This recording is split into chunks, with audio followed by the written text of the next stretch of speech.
Hello, it's the cryo lady here again. Anyway, I just posted a couple of videos about, well, not videos about anything really, just some food videos. So one was a salmon croûte that I got from Sainsbury's. That was very disappointing, very dry, very dry, a dry affair. And the other was a cheese and organic vegetable bake, which I also did. That was much better. My home cooking is usually always better than anything I can buy. Oh, I've got a blooming ulcer coming. Anyway, today I'm going to talk about my ex-husband, Jambles, and in part my children as well. So, to preface this, to start with, I met Jambles in 1989. I got married to him in 91. I left him. There was a lot of call-outs from police and things like that on my part.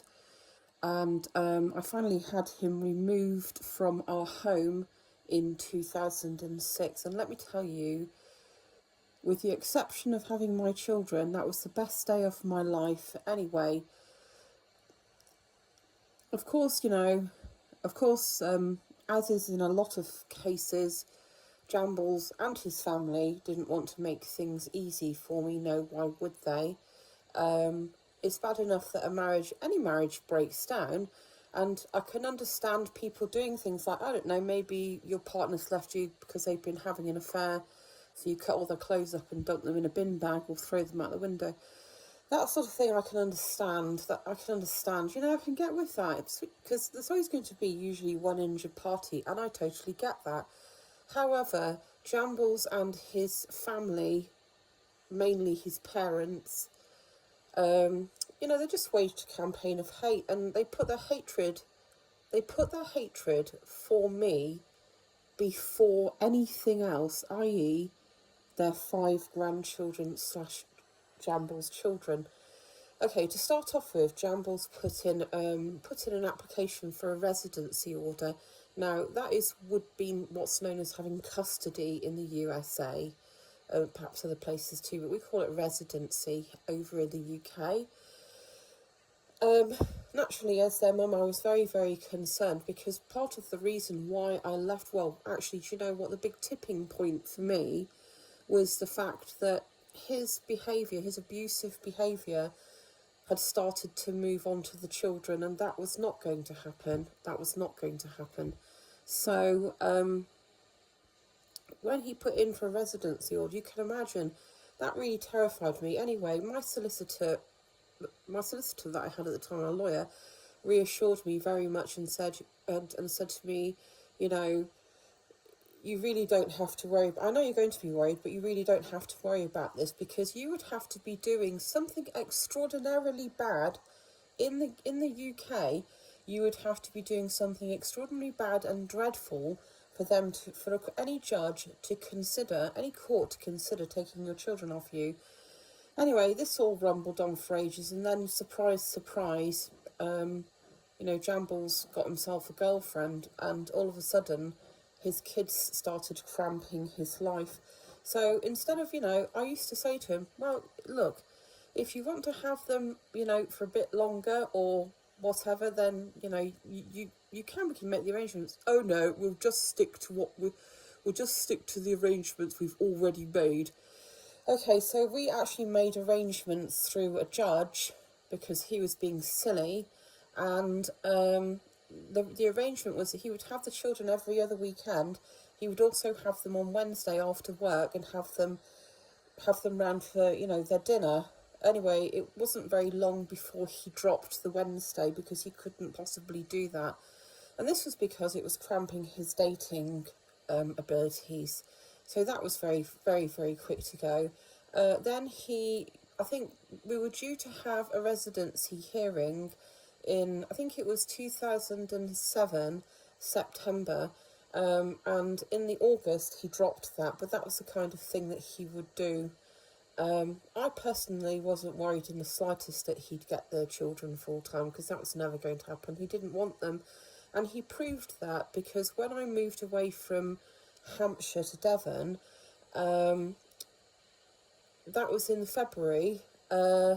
By the end, so that was sort of like, I think it was about February the 11th or something like that. By the end of March, he'd made absolutely no attempt to contact his own children. Not one phone call, nothing. And this wasn't for want, they had, so we had a PC. My eldest daughter had her own, I'd gotten her own phone. So she had a contract phone, so he had telephone numbers. And in the end, and the grandparents who professed to being so concerned about the children, no, they didn't bother either. Do you know what happened? I rang them up. I didn't want to speak to my ex particularly, so I rang up their grandfather and I said, I'm rather concerned that your son hasn't had any contact, hasn't facilitated any contact with his children for 9 weeks, whatever it was. And it was actually nearly getting on to 9 weeks at this point. So Rodent, the grandfather, was like, anyway, long story short, he did eventually get in contact with them, and you know what he said? He blamed me. He said, oh, well, the reason why I didn't call you was because I was worried your mother wouldn't let me speak to you. I mean, what absolute tosh.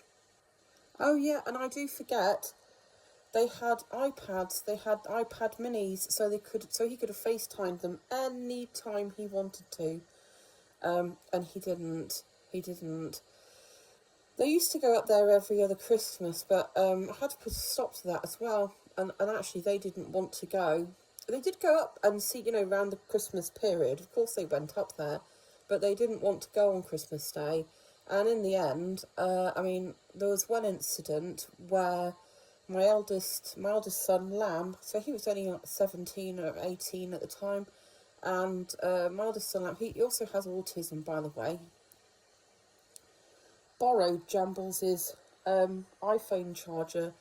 Jambles went absolutely mental over this, and do you know what he did? He tried to assault. He literally tried to. He lunged for my eldest son, our eldest son. So our eldest son obviously retaliated and punched him in the face. Jambles was enraged, and do you know what Jambles was saying to his own 17-year-old son?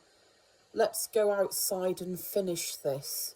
He actually wanted to take his 17-year-old son, who had autism and had, so much so that he'd had to go to a specialist boarding school.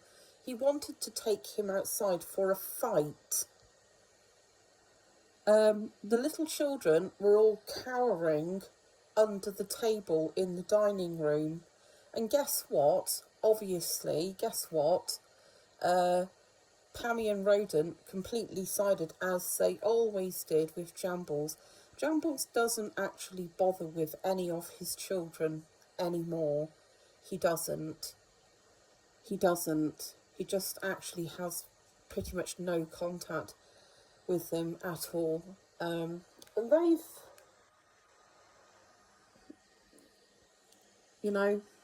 never bothered with parents' evenings, school shows, absolutely nothing at all. This from the person who put in a residency application for them. That's a joke, isn't it? Still, they're much better off without him, and they know that. Goodbye.